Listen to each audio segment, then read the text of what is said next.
Salut à tous et bienvenue dans cet épisode 2 de la série sur Kins Analyse. Et aujourd'hui nous allons parler de Nobuaki et nous allons analyser ce protagoniste. C'est parti.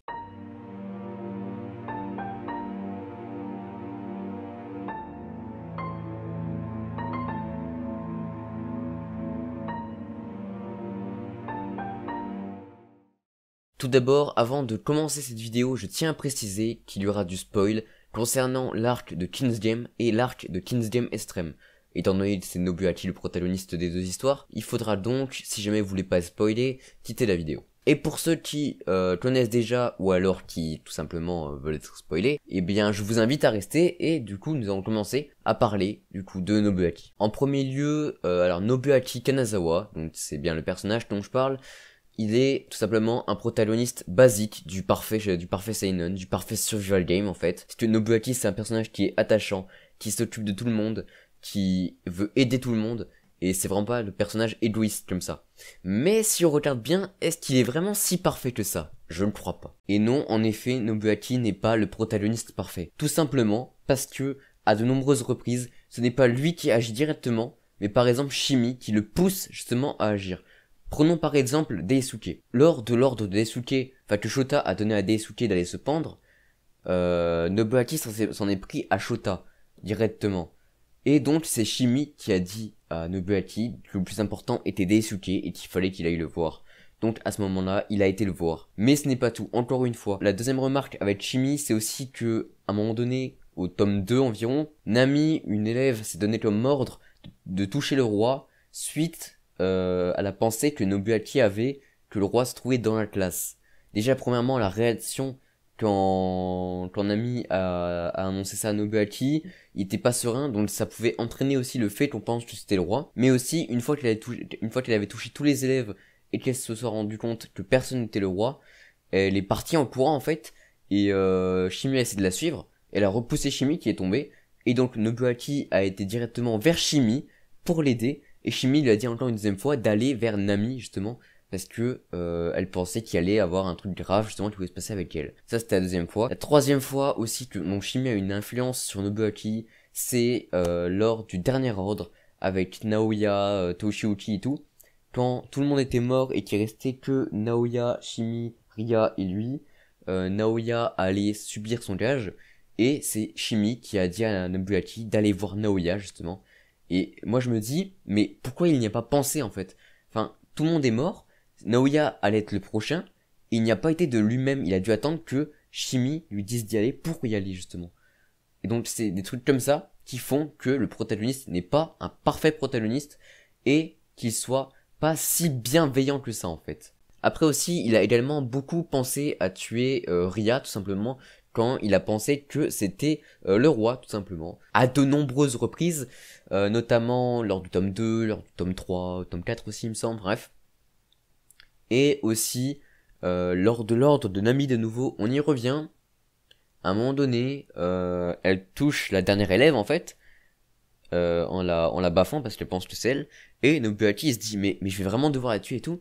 Sauf que il a même pas, en fait il était concentré dans l'idée là, que il s'est même pas dit ouais il y a pas eu de message qu'on a reçu. C'est un autre élève qui a dû lui dire que ils avaient pas reçu de message de confirmation comme quoi c'était vraiment le roi. Donc juste pour ça je me dis Nobuaki, t'es pas logique en fait dans ce que tu fais. Donc bon, très clairement pour l'arc de King's Game, c'est un protagoniste qui est là, donc qui est le parfait protagoniste comme j'ai dit. Mais le truc c'est que il est pas si bienveillant que ça. Il est pas aussi bienveillant que l'auteur veut nous le faire croire en fait. Passons dès à présent à l'arc King's Game Extreme. Donc dans cet arc, la bienveillance de Nobuaki est énormément remise en doute par la deuxième protagoniste, ou limite l'antagoniste de l'arc, Natsuko Honda, donc qui a déjà participé à un jeu du roi dans le passé, et elle clarifie tout simplement Nobuaki de quelqu'un d'hypocrite en fait, qui fait tout ça pour se donner bonne conscience, alors qu'en réalité, il veut en fait prolonger leur souffrance. Genre, Natsuko en fait, elle veut vraiment, pour elle, elle veut abréger les souffrances de ses camarades, alors que, pour elle, Nobuaki, il veut les prolonger en redonnant de faux espoirs, et en étant hypocrite en fait. Donc ça c'est l'avis de Natsuko qu'elle a sur Nobuaki. Et quand on regarde bien l'arc, on se rend compte qu'il y a des trucs qui ne collent pas avec le premier arc. Notamment lors du tome 2, je parlerai du tome 2 plus tard, d'abord du tome 1. Lors du premier ordre, où Nobuaki doit embrasser Natsuko, il refuse de le faire et veut donc se suicider tout simplement, malgré tous les efforts que ses camarades passés ont fait pour lui. Il veut se suicider en entraînant Natsuko dans sa chute. Premièrement, le Nobuaki du premier arc n'aurait jamais fait ça. Donc à ce moment-là, tu te dis, il a vraiment énormément changé.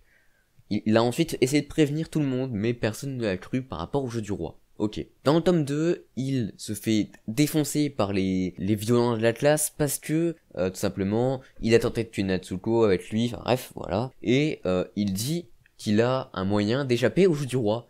Donc il dit ça, donc tout le monde dit « Ah ouais, c'est vrai, bah dis-le ». Et il dit « Il suffit de bloquer les messages du roi ».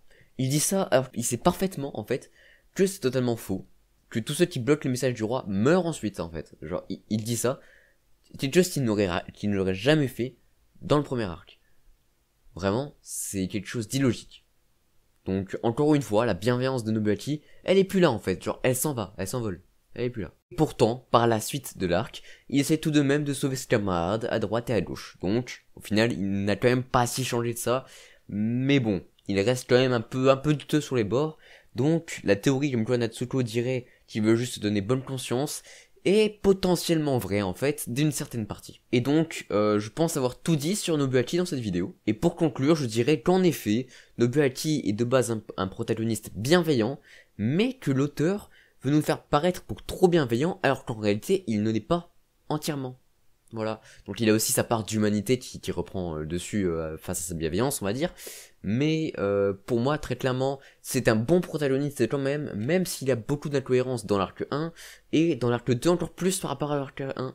Mais bon, vu ce qu'il a vécu, on peut se douter que voilà. Donc en soi, ça reste quand même un assez bon protagoniste. Donc on se retrouve avec la vidéo de la semaine prochaine, ou dans 2 semaines, pour parler de Natsuko Honda, justement on en parlait dans cette vidéo, qui est l'antagoniste de King's Gem Extreme et la protagoniste de King's Gem Spiral.